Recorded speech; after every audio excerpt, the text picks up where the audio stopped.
Hi guys, welcome back. Thank you for clicking on this video. First of all, it's Friday here and I've had a really fun day. Well, kind of not fun, but pretty cool day today. I had an appointment this morning and I wanted and I realized, you know what, like I haven't tried the stuff that I reviewed, the e.l.f. stuff, and I wanted to talk about it. So I wanted to just show you real quick that the it's like the e.l.f. cream contour palette that I talked about in my last video. So the time right now is about 4:30-ish, maybe a little later. I haven't looked, I can't access time right now. But so anyway, I put this cream contour on over my foundation around, I would say 7:30 this morning, and I'm really enjoying it.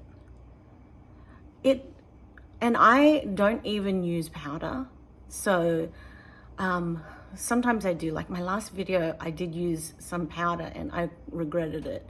I did it for the video, but you know, I really should just stick to my guns and stick to what I know best about my skin. And I know, like right now, because I'm in my 40s, like it's a little bit tricky to be using too much powder and when and with what. So I can experiment a little bit, but a lot of the time I just find like my skin is just really happy with no powder and more like cream to powder type products, because obviously, you know, they're not like settling into anything, no lines or anything like that.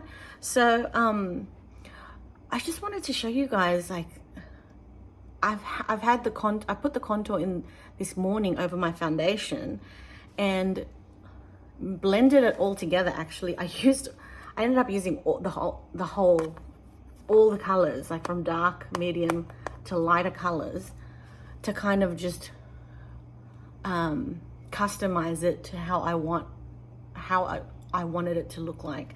And it was much stronger. I should have taken a photo when I first did it, but it was much stronger when I first applied it, and it kind of just looked like I had like a really like nice glow and like a bit of a tan, like I got some sun, you know. So it was like, and it had like a very dewy finish as well, which I personally like, and I'm sure you can take that down with powder.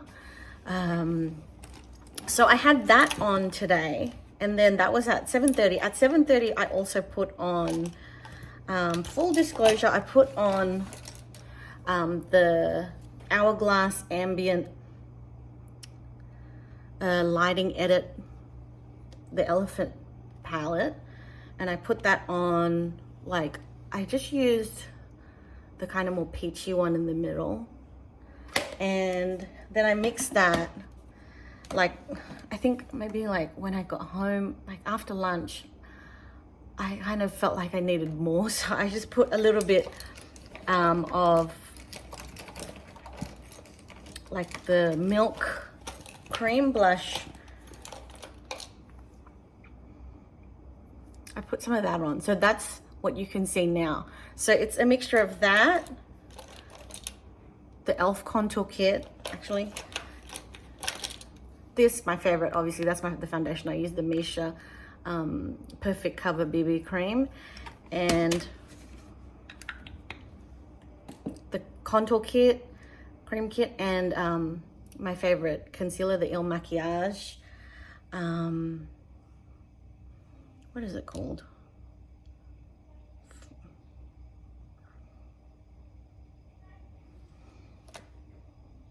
Okay, we're doing this again.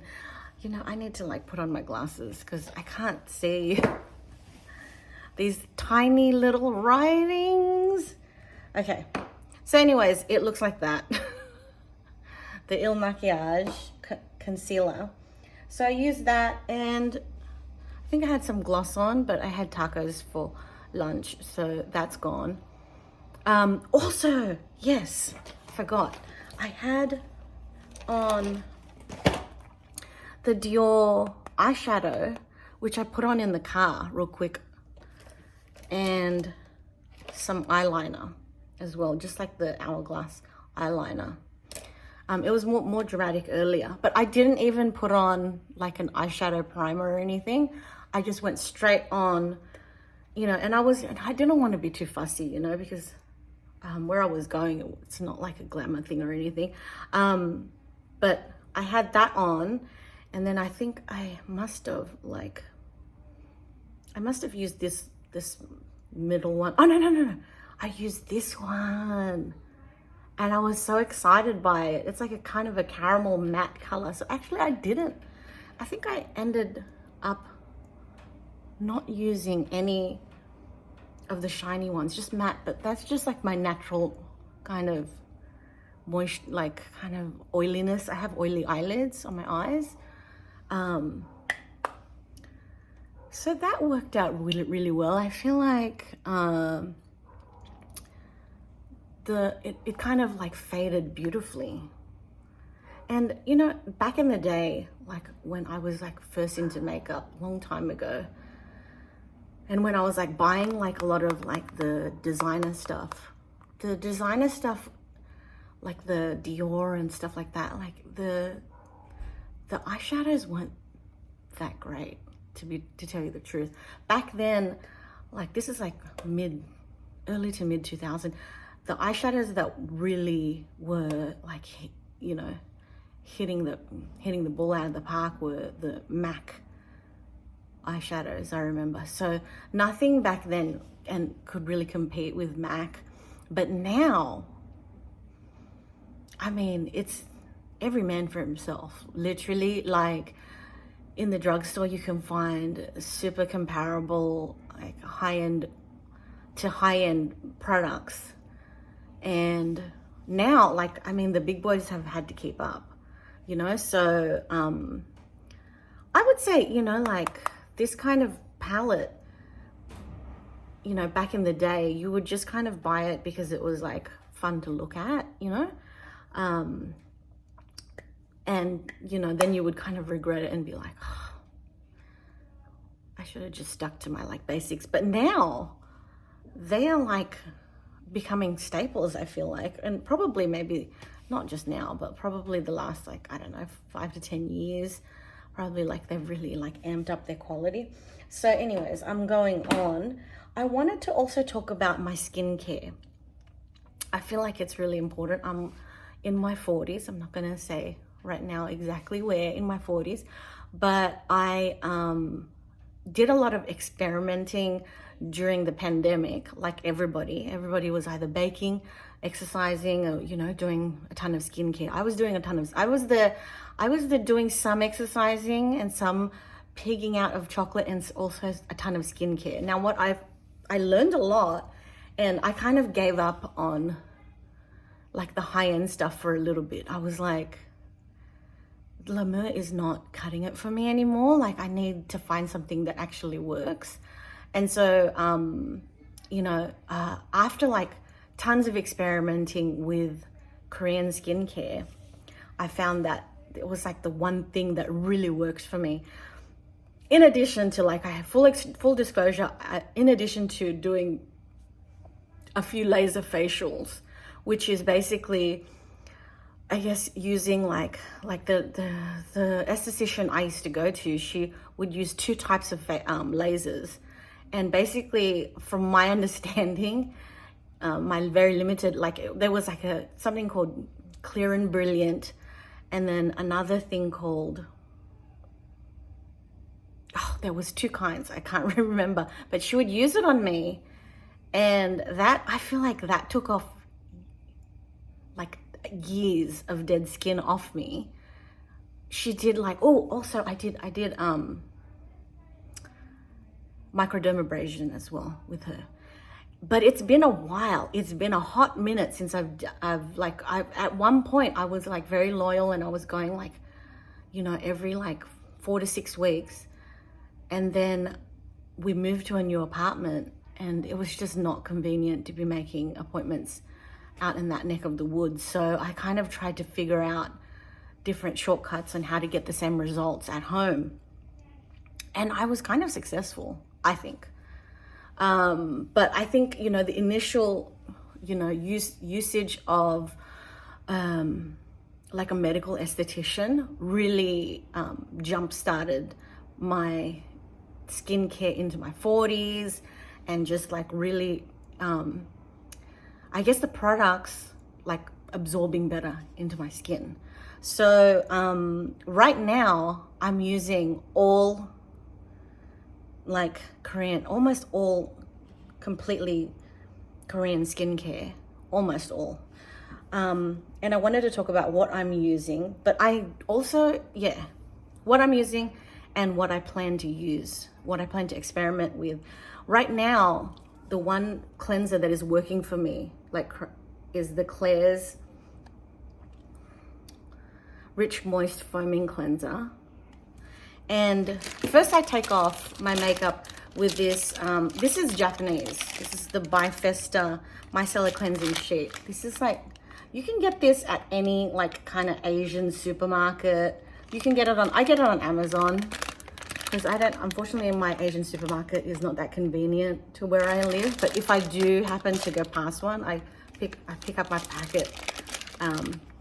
But these will challenge any wipe that you have. This, like the one that I showed you last time, it was like a blue one. It's the same thing. It doesn't matter. Like people are like, I read somewhere like it doesn't matter what color you get, it matters to me. I get the pink one. I feel like the pink one is like more moisturizing, because I did give the blue one a try, and the pink one says moist. I think the blue one was like for clear skin or something. I don't know. They have like different purposes, but the moist is very moist. And I use that to get rid of, my like eyeliner, most of it, eyeshadow, everything. And then I go in like a double cleanse with the Klairs foam. And then I just recently, I went to Paris and I bought the Caudalie Vino Perfect Radiant Serum.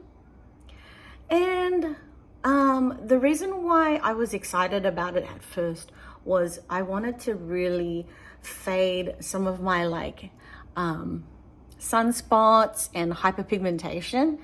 And honestly, it didn't really work. See, because this was kind of like I was trying to recreate what was happening at the laser facial that I was getting, and I thought maybe this could work.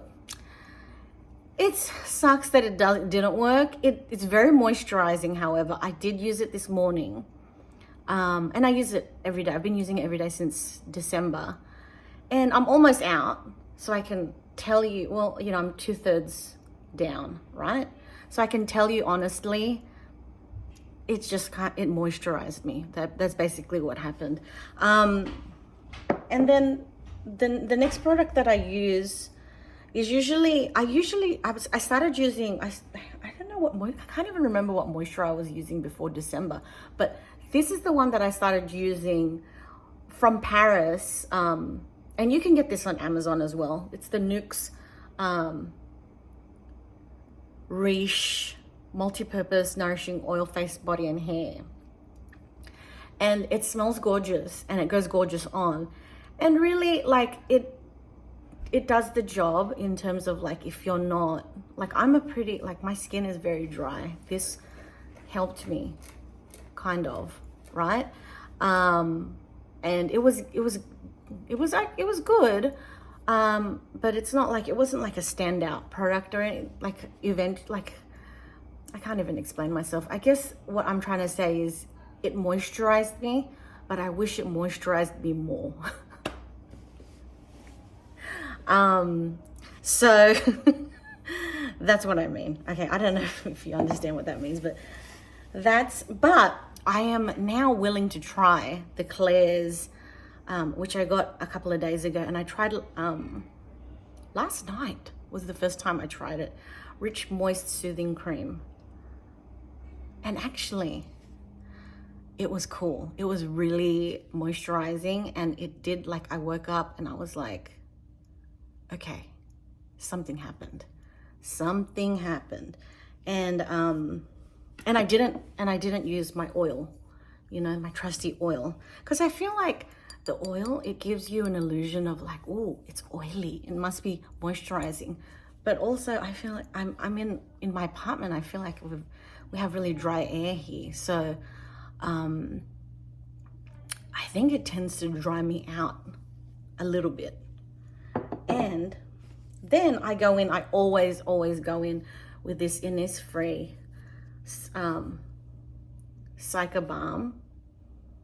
So what this does, I guess like I did it on instinct, okay? Because like what was happening during the pandemic with my skincare experimentation is that I was finding I was breaking out at certain points, and I was like, I didn't know why. I was trying so many things, and then I came across this product, and it just basically changed my skin like overnight, like I'm not even joking. Like any breakouts or any redness that I had, it like solved it immediately. So ever since, you know, like 2020, 2 years ago, I've been the biggest advocate for this balm. And like just I've been following some dermatologists on YouTube, and I realized that what I've been doing is a term called slugging. So I guess what it is like, it's like putting like an active product, like the serums, and then putting like a kind of like a balm on top to kind of seal that. So I did it instinctually because like it just like the next day I loved it. And lo and behold, it's like got a trendy word for it now. I think it's slugging. It's something like that, okay? So it's basically put on an active serum and then put on a balm to kind of seal it all in. And, you know, I guess there's like wrong ways to do it.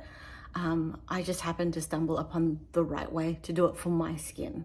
So Innisfree is another Korean brand that I'm like really here for.